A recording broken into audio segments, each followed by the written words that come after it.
Let me try to explain what I began to piece together and understand about these shitcoins. I began to lift the curtain and peer into them. I began to go beyond them just being items that move up and down to looking into them. And what I realized is that by and large, the vast majority of these shitcoins were nothing more than pump and dump schemes. That there were four companies, four venture capitalist firms, or what I would call four vulture capital firms, vultures, that latched on to this nascent industry called the crypto space or the crypto industry. And they found a way to get around what they had been doing for decades before, being seed investors in startups. Now, I want you to understand this. In my space, there are seed rounds that you do before a company goes public. And so when you say that, for instance, Facebook, now called Meta, went public, I think it was 2013, something like that, whatever year it was. They went public there. But Facebook was in existence since the early 2000s. And from the early 2000s to 2013, or what have you, or whatever year it went public, it had a variety of seed rounds. Early investors that come in on round A to put money into the company. Round B, usually at a higher price, they come in. Round C, all the way to the ultimate pre-IPO round. And then what happens is that if the startup has enough success, it can now go for the big leagues. What's the big leagues? Becoming publicly traded. That publicly traded event is the start of the all of the other early rounds exit. It's their liquidity event. Now, many times they have a lockup period even after the company goes public. So when the company goes public, they might have a 2-year lockup period, a 3-year lockup period, a 5-year lockup period where they can't even liquidate the shares that they get for their investment, their early investment. They might have to wait 5 years to be able to liquidate that. So the average liquidation, the average pay for an investment is 10 years. It's important for you all to understand this, that this is the way that industry worked.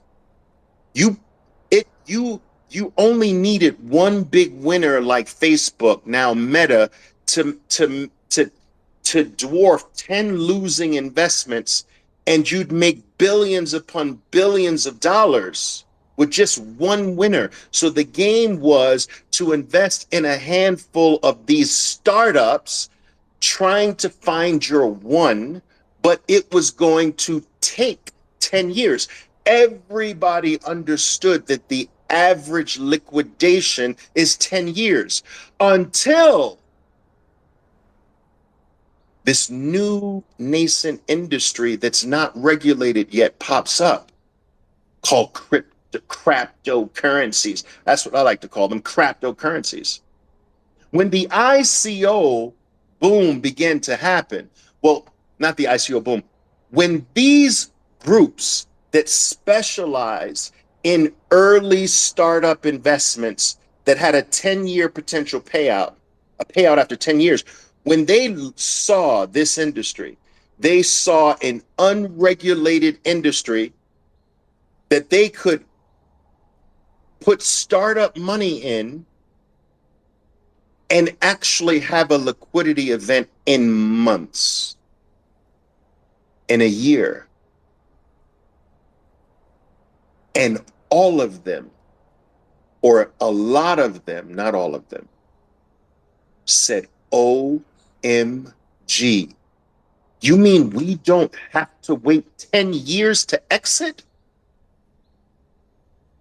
We can get the liquidity event now? Really? In months, in a week if it pops, in a month if it pops, in 6 months if it pops? OMG.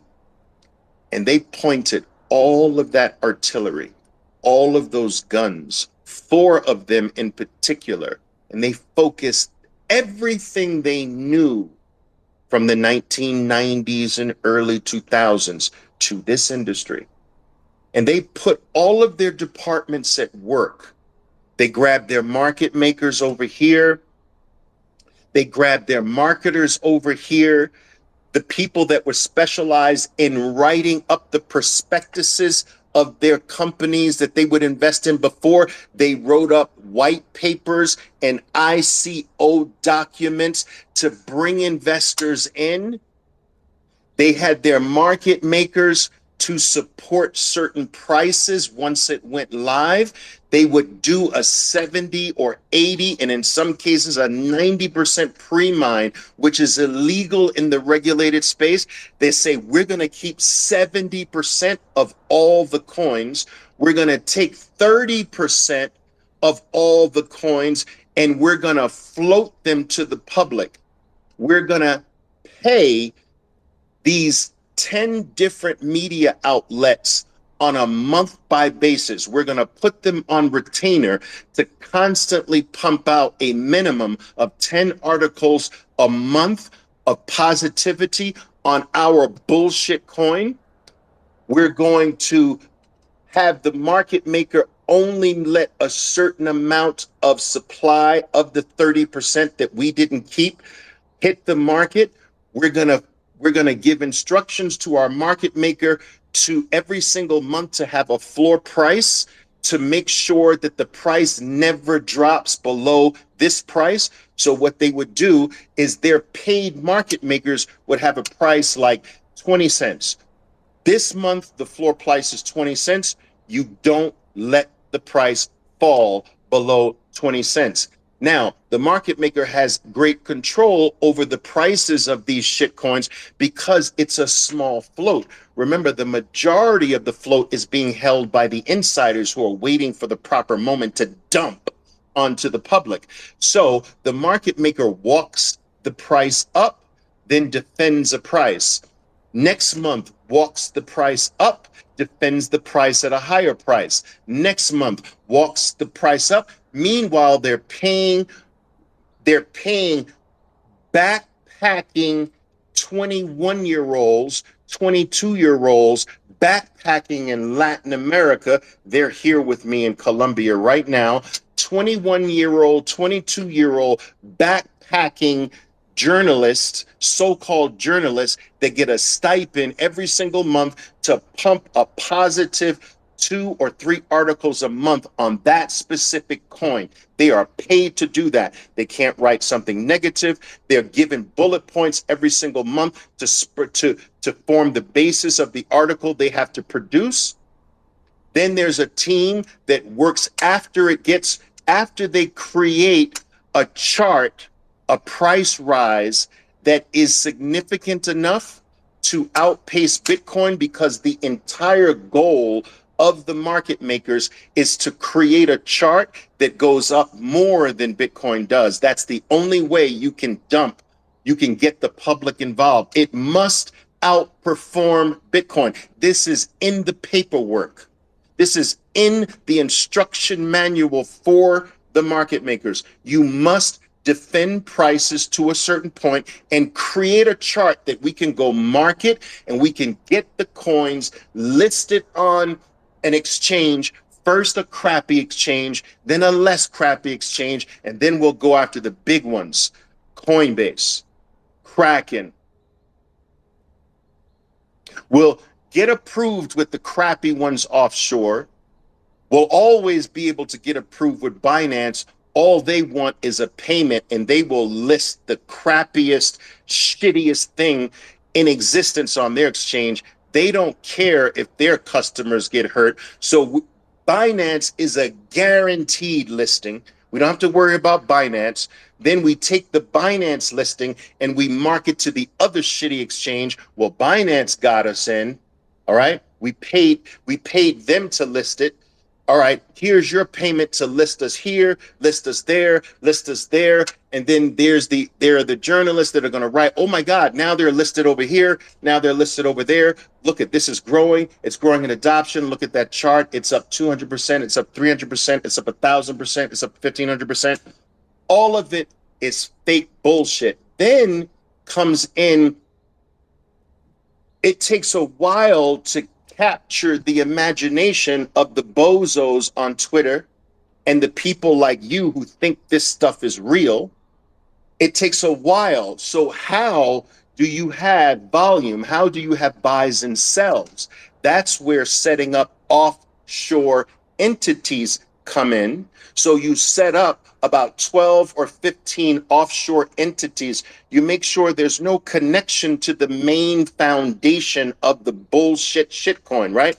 These offshore entities are trading entities. They look like now there's institutional interest in the coin, yet all they're doing is trading back the coin back and forth between each other. It's the same freaking organization trading. Okay, I buy it at 10 cents, you buy it at 11 cents. Now you sell it to our other entity at 12 cents. Now they will take it at 12 cents and sell it at 13 cents, and on and on and on it goes. And then all of a sudden people say, well, wow, this chart's rising. Oh my God, look at the volume increasing. The volume is just left pocket to right pocket back to left pocket to right pocket, front right pocket to front left pocket, left front pocket to left back pocket to left right pocket back to front right pocket, and on and on and on and on and on and go until you create a chart and a performance that is better than Bitcoin that you can now go market over and over and over again. When enough exchanges start to list it, that is when masses like you guys come in and say, wow, look at how amazing this movement is, and look at this bullshit language. Meanwhile, nothing is being really done by anything. These technologies are literally sold in a shell-like form that you just wrap this model around. The white papers are blueprinted. The developers come from a, what is it called? The developers come from a headhunting firm that specifically markets to shitcoin VCM pumpers and dumpers. We've got 12 developers who are willing to work for your brand new project here. The package will cost you this for these 12 developers. They're literally marketed out in packages. And all of this scheme is done to get enough interest so that the 70% that this operation maintained for itself they can take 5% and dump it for hundreds of millions. Then they wait. Another wave of articles, another wave of interest comes in. It's now not the volume of our own people, it's the volume of idiots like you guys. And we're the sellers to the idiots coming in. And we're the sellers of the idiots coming in. More idiots come in. Then I take it to the next phase. I start going out, and I have a sales staff that goes out, a marketing staff that goes out to the YouTubers. And we get the dirtiest, the dirtiest YouTubers that have zero scruples, that will take a payment and sell their mother. But they have to have a certain following. And we will give them a bunch of money to bring another round of idiots into this so that now we're down from 70% to 50%. We need to get all the way down. Maybe another 10, 15% can be dumped by that. And we have to do this. We have to get rid of the majority of what we had before the next Bitcoin, before this Bitcoin cycle, because everything is dictated on Bitcoin. Before the Bitcoin top is in, we have to be down significantly from that 70% take. And we can keep an extra 10 or 15% to see if these idiots are dumb enough to build a community and make it last until the next cycle. And if enough of it lasts, we'll crank this bullshit machine up again for cycle number 2. And when you lift the curtain on this, this is over 90% of everything out there. Over 90% is that blueprint. It is literally played over and over again, tit for tat. And it's all camouflaged by really beautiful sounding words. The Ethereum Foundation. Yeah, that's like the freaking fucking Federal Reserve for Ethereum. You kidding me? You're that dumb? Controlling the supply, controlling the price through their market makers, dumping at will when they want to. That's the freaking Federal Reserve all over again. We're supposed to be gaining freedom from that. And so, despite the fact that I can make money from that bullshit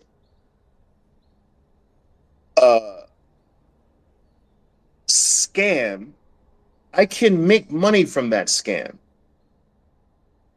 But I'm not wired that way. I don't want to.